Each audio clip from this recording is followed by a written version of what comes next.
Welcome to 99 million square feet. இன்றைக்கி நீங்கள் பார்க்கக்கூடிய ப்ராப்பர்ட்டி வந்து பார்த்தீங்கன்னா ஜிஎஸ்டி லொக்கேஷனில் இன்றைக்கி நம்ம பார்க்குறோம். கரெக்டாக நம்ம ப்ராப்பர்ட்டி வந்து எங்கே வருதுன்னு பார்த்தீங்கன்னா Guduvancheri bus stand and railway station அந்த நியர்பை இந்த ப்ராப்பர்ட்டி வருது பார்த்தாங்க. குடுவாஞ்சேரி ரயில்வே ஸ்டேஷன்லேருந்து பார்த்தீங்கன்னா எக்ஸாக்டாக பார்த்தீங்கன்னா ஒரு 6 கிலோமீட்டர் சரௌண்டிங்கில் ஒரு 10 மினிட்ஸில் ட்ராவல் பண்ணிடலாம். மாடம்பாக்கம் குத்தனூர்னு சொல்லுவாங்க. இந்த சரௌண்டிங்கில் தான் நம்மளுக்கு இந்த ப்ராப்பர்ட்டி வருது பார்த்தாங்க. இது வந்து ஃபார்ம் லேண்டு, அதாவது பார்த்தீங்கன்னா ஒவ்வொரு ப்ராப்பர்ட்டியுமே பார்த்தீங்கன்னா ஒரு 6500 சதுரடி இருக்கிற மாதிரி ஒரு ப்ராப்பர்ட்டி. மொத்தம் வந்து 2 ப்ராப்பர்ட்டியாக இருக்குது. மொத்தம் ஒரு 13,000 ஸ்கொயர் ஃபீட் இந்த ப்ராப்பர்ட்டி இருக்குது பார்த்தாங்க. இந்த இடத்துல வந்து பார்த்தீங்கன்னா நல்ல காற்றோட்டமாகவும் நல்ல உங்களுக்கு வந்து வாட்டர் லைக்கிங் எல்லாமே நல்லா இருக்குது பார்த்தாங்க. இந்த இடத்துல நீங்கள் வந்து மரம் செடி கொடிகள் இந்த மாதிரி எல்லாத்துக்குமே நீங்கள் யூஸ் பண்ணலாம்.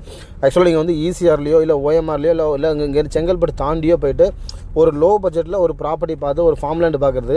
இது நம்ம வந்து குடுவாஞ்சேரி கிளம்பாக்கம் பஸ் ஸ்டாண்டு நம்மளோட நியூ பஸ் ஸ்டாண்டு வருது பார்த்திங்கன்னா அந்த சரௌண்டிங்லேருந்து ஒரு 7 கிலோமீட்டர் சரௌண்டிங்லேயே நம்மளுக்கு இந்த மாதிரி ஒரு அற்புதமான ஒரு ப்ராப்பர்ட்டி கிடைக்கிது.